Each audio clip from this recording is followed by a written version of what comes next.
Wow! Gising na siya! Ang pala mo nandito sa bahay. Nay, wag ngayon please. Alam mo, bilib din ako sa'yo eh.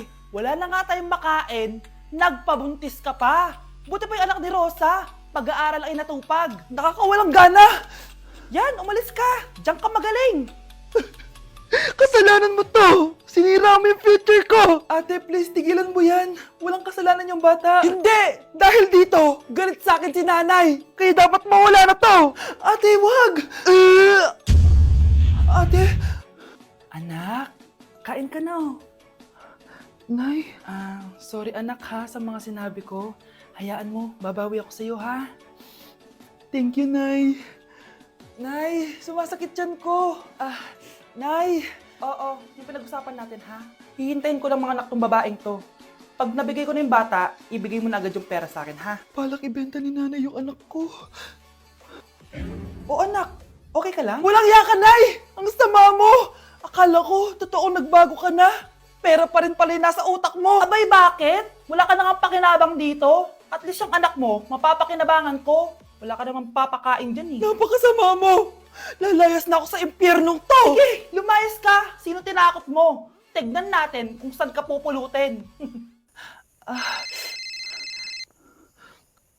Hello, Bes. Hello, Bes. Kilala mo ba si Edward? Oo, Bes.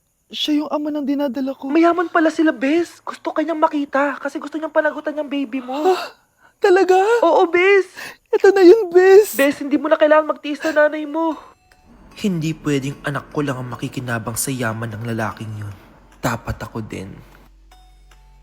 Trigger warning, kung takot kayo sa tahi, huwag niyong papanoorin to. So may nag-comment, bago ko sagutin yan, gusto ko lang sabihin na Happy New Year everyone! Tapos na yung 2024. So, answering the question, ano po yung nasa labi niyo? Tinahi po yung labi ko. Ang ginawa pong surgery sa akin is lip reduction surgery. So, pang 5 araw na to guys, and as you can see, hindi ko na ilalapit kasi baka matakot talaga kayo. Bakit ako nagpa-lip reduction surgery? First of all, siguro lahat naman tayo may insecurity. And kung di nyo napapansin, malaki talaga naturally yung labi ko. Mas malaki yung sa taas compare sa baba. So, hindi siya proportion. Actually, dapat hindi ko na siya itutuloy. Pero may isang bagay kung bakit ko siya tinuloy. And yung number 2 reason ko is palagi ko siyang nakakagat whenever na kumakain ako. So, dahil nga malaki yung labi ko, marami laman sa loob.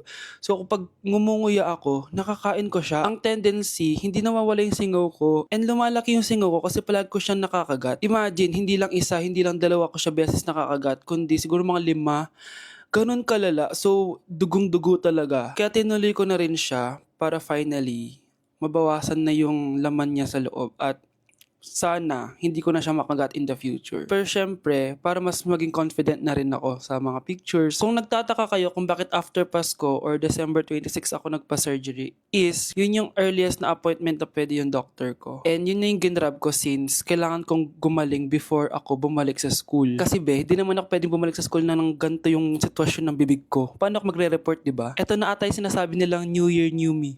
So yun lang naman guys. Again, Happy New Year. Wishing you all the best in 2025. Babalik na ako sa content ko. Promise, pag gumaling na talaga to.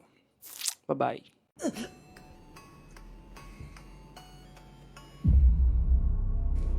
Isa ka na din katulad ko, anak. Anong ginawa mo sa akin, Nay? Kakaiba yung nararamdaman ko. Gusto mo malaman ang totoo, di ba?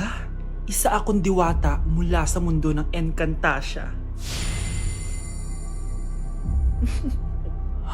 At isa sa kapangyarihan ko ay ang manipulahin ang picture na nasa cellphone mo. Bakit yung mo lang sinabi sa akin, Nay? Dahil ngayon ang tamang panahon, anak. At nasa katawan mo na ang kapangyarihan na para sa'yo. Pero, paano ko malalaman kung ano yung kapangyarihan ko? Ikaw ang tutuklas niyan, anak. Ano kaya magiging kapangyarihan ko? Baka nagiging invisible ako.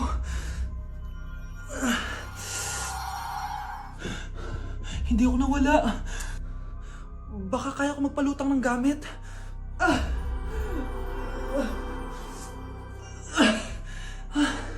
Hindi lumutang.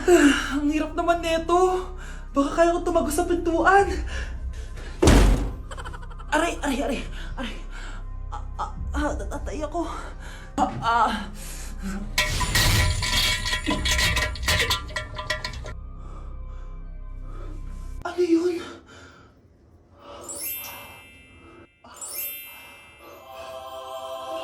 Ito ba yung kapangyarihan ko? Tumain ng ginto. Nay, alam ko na yung kapangyarihan ko. Tumatay ako ng ginto. Anak, uminom ka na maraming pampatae para yumaman na tayo. Talino mo talaga, Nay. Mga anak, ano natanggap ng regalo ngayong Pasko? Binigyan ako ng earphones, Nay! Bakit ganito yung binigay sa akin? Binigyan lang naman ako ng bagong iPhone! Ang daya naman! Bakit? Kasalanan ko bang mas mayaman yung ninang ko kesa sa inyo? May iPhone ka nga, Android naman yung lumilitaw. Che! Eh ikaw, Nay, anong natanggap mo? Sama ng loob. O ano, huwag niyo lang yung tanong kung ano natanggap ko. Halata naman, di ba? Ang babait ninyo, thank you! Ay, 200, ang galing nyo. Mukhang malaki bigayan dun ah. Salamat po! Jingle bell, jingle bell, jingle... Oh, ito, 10 pesos. 10 pesos? Sa kanila 100? Bakit ganito lang yung akin? Di ba ikaw yung ex ng anak ko? Yung nanloko sa kanya? Salamat ka, binigyan pa kita. Sungit! Asim naman ng anak nyo. Aba, bastos! A few moments later. Hi, Mars! Ay, ito na ba yung anak ko? Ang laki niya na pala. Ay, oo, Mari. May girlfriend na nga yan eh. Boyfriend po. Ah, marunong din yan kumanta, Mari. Baka gusto mo marinig. Ay, ano ba yan? Talaga? Sige nga po, sampol. Kumanta ka na. Gusto ko nang bumitaw. Ayusin mo. Paano ka magkakapera niyan? Gusto ko nang bumitaw. Galing naman. Oh, eto, pamasko mo. Ay, akin na yun, Mare. Baka mawala pa niya yan. Burara pa naman yan. Ay, wait. Isasend ko na lang pala sa Shopee Pay ng inaanak ko. For sure, hindi niya mawawala yun doon. Super easy lang magpadala ng Shopee Pay ang PAW. Just go to your profile, click Send Money, and send ang PAW. Just enter the amount at kung ilan ang bibigyan nyo. Pwede pa kayo mamili kung anong design at kung anong gusto nyo sabihin. Kaya ikaw, Mare, send your pamasko na through Shopee Pay ang PAW. Ay, may Shopee Pay na pala. Sige, gagamitin ko yun. Thank you po, Ninang. Got you, inaanak. Dok, bakit ka meron neto, ha? Bakit may picture ka ng nawawala akong anak? Hindi mo ba talaga ako naaalala? Hindi. Sabihin mo sa akin, buhay pa ba ang anak ko? Umalis ka na. Marami pa akong gagawin. Buhay pa ba ang anak ko? Oo! Buhay na buhay ako! Ako ang anak mo nang iniwan mo sa palengke dati! Nagtataka ka? Isa na akong trans ngayon. Alam mo, buti na lang, may mabait at mayamang pamilyang kumukup sa akin. Kaya maganda yung naging buhay ko. Tingnan mo, naging doktor pa ako. Kaya salamat sa'yo at iniwan mo ko. Anak, hinanap kita. Umasa ako na babalik ka. Hindi na importante yan. Ayaw na kita makita at hindi na kita kailangan. Kaya umalis ka na! Hello po. Kamusta po yung pasyente? Dok, si nanay naman yung nagkasakit. Kamusta na siya? Okay naman. Sa iba ko na lang siya ipapaasikaso, ha? Anak? Anak, please! Bakit anak tawag mo sa kanya, Nay? Sure ka ba na habang buhay ka magagalit sa nanay mo? Nakita ko results niya kanina. Anytime, pwede siya mawala. Magpapahangin lang ako. Nasaan na sila? Hello, nurse? Nasaan yung pasyente dito sa room 214? Anak? Ako ba hanap mo? Nay, akala ko may masamang nangyari na sa'yo. Anak, hindi na kita iiwan. Good news! False alarm lang pala yung nakita namin result sa nanay mo.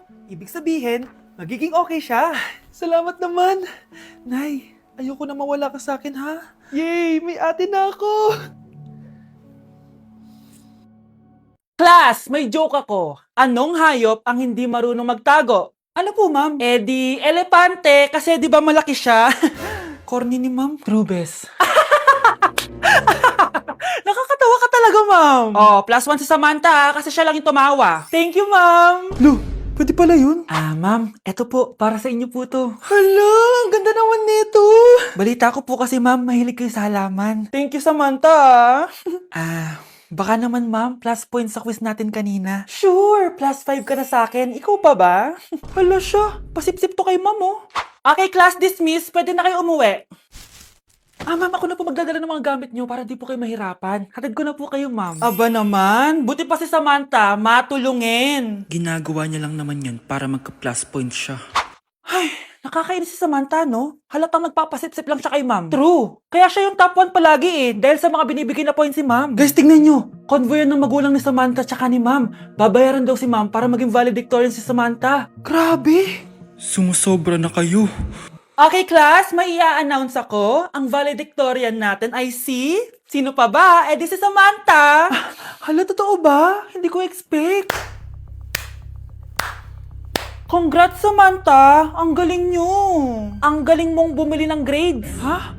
Scarlett, sit down. Ay, no! Convo nyo to, di ba? Magkano binigay sa'yo, ma'am? 1 milyon? Wow, easy money! Alo, nagpapabayad si ma'am. Grabe. Ano kaya magiging reaction ng principal pag na-send ko to sa kanya? Hindi yan totoo! I-delete mo yan! Oops! Sorry na send. Deserve nyo yan. Lumalaban kami ng patas dito. Kailangan nyo managot.